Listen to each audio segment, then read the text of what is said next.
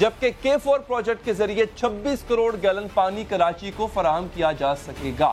اس منصوبے کے لیے وفاق کو آدھی رقم سندھ حکومت کو فراہم کر، لیکن وفاق اب اس منصوبے میں کرپشن کا ان کو خدشہ نظر آ رہا ہے جی، اس لیے وفاق اپنا ہاتھ کھینچ رہا ہے۔ اگر اس لحاظ سے دیکھا جائے تو پھر تو وہ جو BRT منصوبہ پشاور کا ہے وہ بھی کہاں سے شروع ہوا تھا کہاں پہنچ گیا، اس کو بھی بند کر دینا چاہیے۔ خیر اگر دیکھا جائے ناظرین تو K3 وہ منصوبہ ہے جو کراچی کی تاریخ میں آخری بار مکمل کیا گیا۔ 2006 میں 10 کروڑ گیلن یہ منصوبہ 10 کروڑ گیلن اسے پانی فراہم کرنا تھا، لیکن اس منصوبے کے 10 سال بعد شروع ہونے والا منصوبہ K4 مستقبل قریب میں وہ مکمل ہوتا نظر نہیں آ رہا۔ اب اس منصوبے کی تکمیل میں رکاوٹ کون ہے؟ 25 ارب سے 125 ارب تک کیسے پہنچ گئی؟ مقررہ مدت 3 سال میں کیوں مکمل نہیں ہو سکی؟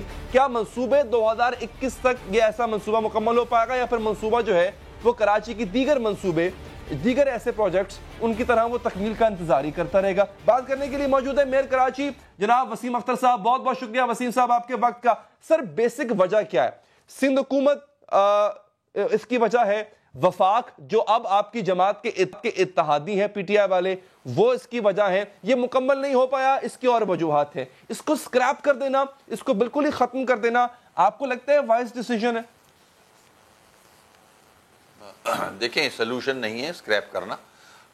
آج جو سندھ گورنمنٹ کہہ رہی ہے کہ فیڈرل گورنمنٹ پہ ڈال رہی ہے، تو ایک وقت یہ بھی تھا کہ فیڈرل گورنمنٹ بھی ان کے پاس تھی اور سندھ گورنمنٹ بھی انہی کے پاس تھی، تب اس معاملے کو ایکسپیڈائٹ کیوں نہیں کیا گیا؟ دیکھیں یہ کراچی کے ساتھ زیادتی ہے کہ ہر فیڈرل فنڈڈ پروجیکٹ ہو یا صوبے کا فنڈڈ پروجیکٹ ہو، جب کراچی کا معاملہ آتا ہے تو کوئی بھی اونرشپ نہیں لیتا۔ آپ نے جو انٹروڈکشن میں بات کی بالکل میں آپ کے ساتھ اتفاق کرتا ہوں، کراچی کو بالکل نگلیکٹ کیا گیا ہے ہر حوالے سے، پانی کے حوالے سے۔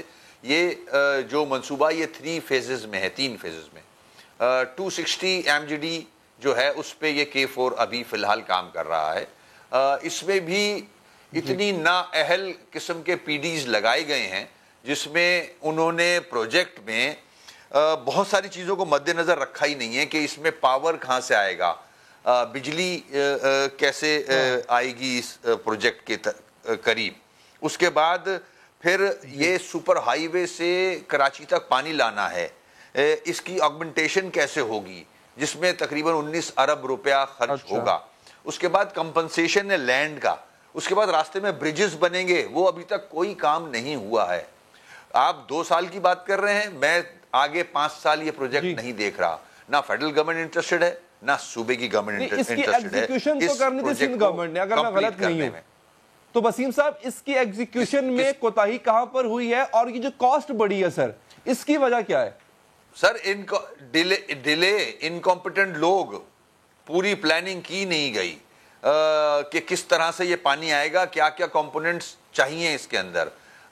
یہ ہے لیک آف انٹرسٹ کہ کراچی کے ایشوز پہ لیک آف انٹرسٹ۔ ابھی بھی اس کی جو ویلیڈیشن ہے تھرڈ پارٹی سے کرائی جا رہی ہے، عثمانی اینڈ کمپنی کنسلٹنٹ تھے، اب نیس پاک کو اس کی ویلیڈیشن کے لیے کنسلٹنسی دی ہے، اگر اس نے نکال دیے کوئی خامیاں تو یہ منصوبہ پھر گیا۔ ابھی 3 مہینے سے کوئی کام نہیں ہو رہا، اس منصوبے پہ ڈیڈ پڑا ہوا ہے۔ یہ ہے انٹرسٹ فیڈرل گورنمنٹ کا اور سندھ گورنمنٹ کا۔ سندھ گورنمنٹ ایکولی رسپانسبل ہے for all the delays. Waseem صاحب سندھ گورنمنٹ تو رسپانسبل ہو گئی ڈیلے کی، اب جو فیڈرل گورنمنٹ کا پارٹ تھا کیا وہ ادا وہ کر رہی ہے؟ کیونکہ یہ پہلے تو یہ تصدیق کیجئے کہ واقعی انہوں نے ہاتھ کھینچ لیا ہے فیڈرل نے اس وقت K4 منصوبے سے، اور کیا آپ اب بات کریں گے ان سے؟ دیکھیں 1 خرب سے اوپر جا چکا ہے معاملہ، 1 خرب سے اوپر جا چکا ڈیلے کی وجہ سے۔ فیڈرل گورنمنٹ نے S3 سے بھی ہاتھ کھینچ لیا ہے جو سیوریج کا پروجیکٹ ہے، اور اگر اس سے بھی ہاتھ کھینچ لیا ہے تو پھر اللہ رحم کرے اس شہر پہ مجھے آگے کراچی میں واٹر رائٹس نظر آ رہے ہیں جو کہ کنٹرولبل نہیں ہوں گے۔ ایسے ایسے علاقے ہیں جہاں 3-3 4-4 مہینے پانی نہیں ہوتا۔ 3 کروڑ کی آبادی ہے، یہ 2 پورٹ لگے ہوئے اس میں، یہ پورے پاکستان کو پالتا ہے یہ شہر۔ 95% سندھ کو ریونیو جنریٹ کر کے دیتا ہے۔ سندھ گورنمنٹ کو چاہیے کہ اگر کر سکتی ہے، کراچی اتنا پیسہ دیتا ہے ان کو، پراپرٹی ٹیکس میں دیتا ہے، ان کو موٹر وہیکل ٹیکس میں دیتا ہے، ان کو ہوٹلز کی جو ٹیکس لگتے ہیں اس میں دیتا ہے پیسہ،